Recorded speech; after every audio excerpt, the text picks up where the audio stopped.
Hi, this is Henry, and this is Think About It Thursday. And this is the time of the week when we get together and we stop to think about what we've been talking about this week. So, this week, we've been focusing on getting support from the cancer support community. That's one of the places that people who have cancer should know about. So if you're trying to be a friend to a person who has cancer, then you should let them know about the cancer support community. And it as we went further along in the week, we talked about how we could best support one another. And it really said that we should get together and that we should share in each other's trials and tribulations, that we should listen to one another and we should support one another. And that was backed up by the Wednesday wisdom scripture. And so, with all of that, we come to Thursday and we're asking ourselves, well, that sounds great, but how do I know I need something? Because in my particular situation, I was referred to the cancer support community in Pasadena by the people that I was being attended to by City of Hope. They had a social worker there, and she made a recommendation that you should go and visit the cancer support community in Pasadena.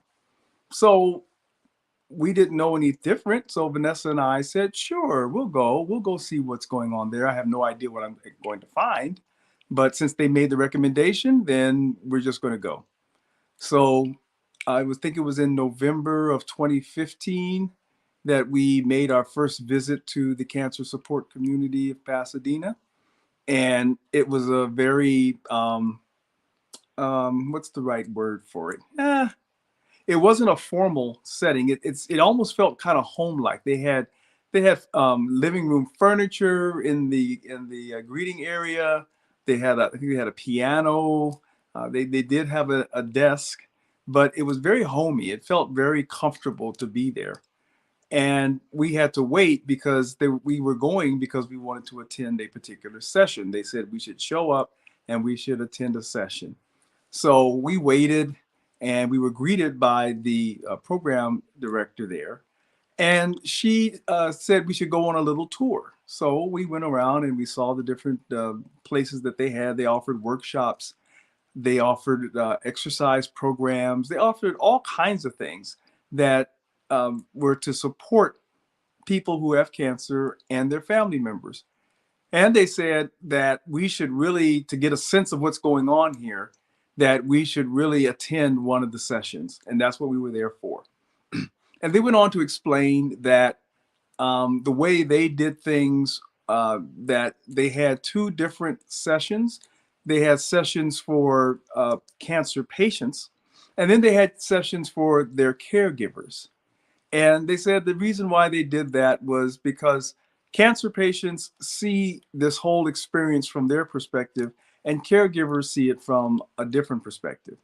And sometimes the cancer patients want to talk about things that their caregivers wouldn't understand, and vice versa. So they said, you need to pick. So they split us up. Vanessa went into one group, and I went into another. And we went there to see what this was all about. And so when I went in, I had no idea what I was walking into. I saw a group of people there. They were friendly, they were smiling. And then after a little while, in walked the facilitator. And the facilitator was the person who was leading the meeting, leading the discussion.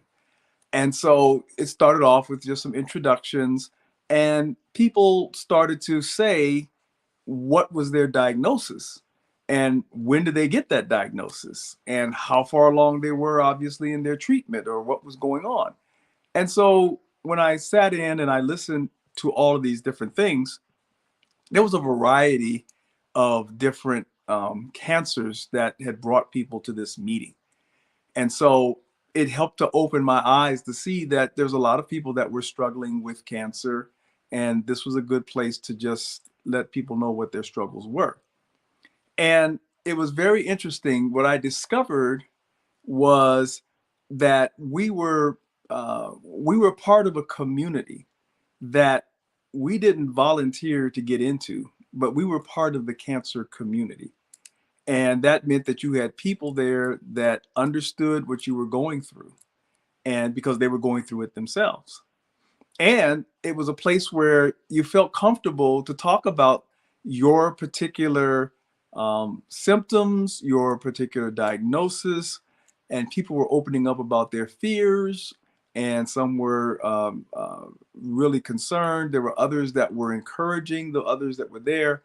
And so I began to realize that this was something that I needed. And so I discovered that I had, I was getting addressed needs that I didn't even know I had. And that was very surprising and very refreshing to me. And so I discovered that there were people that were going through the same situation as I was. We all didn't have the same type of cancer, but we all had cancer. And the people that were there, as far as when they were diagnosed, they ranged from just being diagnosed maybe a day or two before to people that had been diagnosed a couple of years ago. So it was the broad spectrum of people from different points of view in their cancer journey. And so what I found was that this was a safe place to talk about whatever you were concerned about. And I wasn't really as concerned, I think, because my diagnosis was received, I received my diagnosis in July of 2015. So this was November of 2015. And my particular cancer situation had turned around. When I started off, 90% of my marrow was cancerous. So by this time, in November, I was much improved. It looked like I was going to survive. So I wasn't so anxious about what was going on. I still didn't know what was going to happen. I didn't know where this was going to wind up, but I wasn't anxious about it. But I did see people that were. There were people there that had just got diagnosed. There were some that the doctors had told them, we've done all we can do for you, and we're just going to have to see what happens. And some of them had even a prognosis that most people in your situation only have this much time to live. There were people there who were in hospice. There were people there that were going through active treatment. So there was all kinds of different people there. But what I got a sense of was there was a true sense of community. So this was my first meeting, but there were people there that after they introduced themselves, the facilitator said, "Oh, and by the way, Johnny isn't going to be here tonight, but don't worry, he called in. There's nothing wrong. He just had some other event. Or I'm sorry to say that so and so has taken a turn, so we don't know when they're coming back." And so I began to realize that these people were familiar with one another. They were familiar with the different types of cancers and things that they were going through. And this was a place for them to share. So when they would talk, there would be things like, well, what happened this week? Or what happened since we last met? And so people were just talking about what they were going through. And the facilitator took a turn to go to each and every person, ask some very open-ended questions. If people had questions themselves that they wanted to raise, then other people in the group, they would chime in and give their answers. And it really felt like you were being supported. And that was something that I did not know that I needed. I didn't expect it. I just went because the social worker suggested that I did. So in my case, it turned out that I discovered that I had needs besides the medical care that I was getting. I discovered that I had some what they call psychosocial needs that needed to be taken care of. And this was the place where that was to happen. And so, much to my surprise, I discovered that there was this place that I could go to continue in my healing process and just to go through the cancer journey. And I found that it was very comforting. And later on, as I continued to go, I became sort of one of the regulars. So I was not new and I had the group. And so every week we'd look forward to seeing each other. And they were perfect strangers initially, but when you have cancer and you're amongst other cancer patients, you will open up and share things that you may not even share with your spouse or your caregiver or anyone else because they don't know what you're going through. And this group does. So it always kind of surprised me and amused me a little bit for the people that came. It was their first time there, and they would just sit and listen because they were typically the last person to be introduced. They would go around to all the other people first, and then they'd say, and now we have a new person, and they'd introduce this person. And it always surprised me when this would happen, and when they finally got to that new person, the new person would say, hi, my name is John Doe, and I have so-and-so, and I've been diagnosed at whatever the time is I've been diagnosed. And then they would proceed to go into pretty graphic detail about what their cancer had done to their bodies, what the treatment plans, either radiation or chemotherapy or surgery, had done to them, or their fears, or anything. And it just amazed me that they were able to open up to total strangers on first meeting. And the reason why, of course, is again because we had all been through and we're going through the same thing together. And so I found that very helpful, surprising, encouraging, just to be around other people like that. And there were some that were there that made comments like, I never wanted to have cancer, but after having gone through this experience here with the cancer support community, it's one of the best things that's ever happened in my life. Now that sounds to me, that's pretty odd. That doesn't make a lot of sense. But to understand that you have found a community of people who sincerely can empathize with you, and that can actually share with you their stories, and that encouraged you and gave you hope. And especially if there was someone there who had the same type of cancer you did, then you might even be able to talk even further. And so that was a group that I went to, and I discovered these needs were being met. I also went then to a second group, which was focused on multiple myeloma. So all the people in the group had multiple myeloma. And that was a different kind of support that I got there. That support was more because we all had the same cancer, we were all basically getting the same kind of treatment. So if there was some procedure that we weren't familiar with and you were wondering what it was going to feel like or how you get through it, then there were people there that could tell you specifically, oh, when you go through this, this is what that means.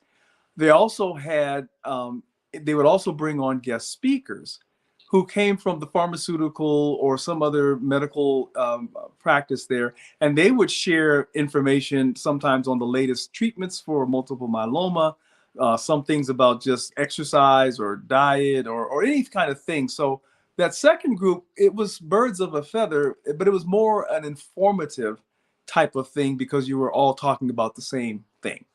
So the other one, though, was more of an emotional support. It was more because we were all going through cancer. It didn't matter what we had. We were all going through cancer. And that gave a different kind of support. And so I found that I needed both. And so I'm telling you this story because as you go through the challenges that you have, it may not be cancer. It could be something else. It could be loss of a job. It could be a divorce. It could be any other crisis that you're facing in your life, that you don't have to face it alone. So the question is to think about, how do I discover needs that I don't even know I have? How do I go about doing that? If I don't know, I don't know. So how do I go about doing that? And so I would offer up that that's kind of the point. You don't know that you have these needs. And so if you don't know, there's nothing that you can do to discover them on your own. The real thing is that you need to go get some help. You need to get around people who can help you to discover some of the things that you don't know. I had someone tell me that, why should we get together, and why do we have to get help from somebody? Why can't we just do it on our own? This a mythical thing about being the Lone Ranger, and I'm just out there taking care of business, and I don't need help from anyone. Someone told me simply, they said, you can't see your own behind. And what they were trying to say is there are parts of you that you can't see on your own. that you need some other perspective. You need some other set of eyes looking at you from these different points of view, because you can't see everything. So don't try. Instead, go seek out a support group. Go seek out people who are going through the things that you're going through that can help you. So as you go through your crisis, think about, where would I go to get the help that I need? Who should I see if I'm going through a bankruptcy?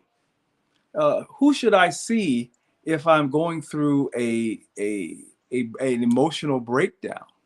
Who should I see if I'm going through a life-threatening illness? Where should I go to get that kind of help? And I think that if you think about it, you will come to the realization that there are probably other people out there going through the same thing that you are. And so I think as you stop and think about this, the real answer is, well, go to the place where there are people like you. So your job may be to find out where that is. But think about it. You can't do this on your own. You need to be in the fellowship of others, particularly those who have gone through what you're going through. So I want you to think about that. And also think about it not just for yourself, but again, in March and April, we have been going through, our theme has kind of been the do's and don'ts of how to be a friend to a person with cancer. So it's also to you. So one of the ways that you can be a friend to a person who has cancer is to let them know you can't do this on your own. You need to be around people that are like you. You need to find a group. You need to find somebody that you can be with and talk to, and they can help you. That's one of the best ways that you can help someone, a friend or loved one who's going through cancer or any other type of illness that they're going through. So with that, I'm going to sort of bring this to a close, but I'd also like to remind you that we've ended our how do we be, the do's and don'ts of how to be a good friend to a person who has cancer. And starting in May, we're going to have a different theme that we're going to be talking about each week. And that theme is going to be more about moving forward. So when it's time to move forward, what do we need to do to move forward? And so next month we'll be talking about that. So until then, I wish you well, and I hope that you have a great rest of the week. And I hope that you take time to think about what we've talked about these past 8 weeks, actually, about how to be a good friend to a person with cancer. And you can expand on that and say how to be a good friend to a person with fill in the blank. So with that, I'm going to wish you a good night, and we will see you next week on Think About It Thursday, where we'll start talking about moving forward. Take care and talk to you soon. Bye-bye.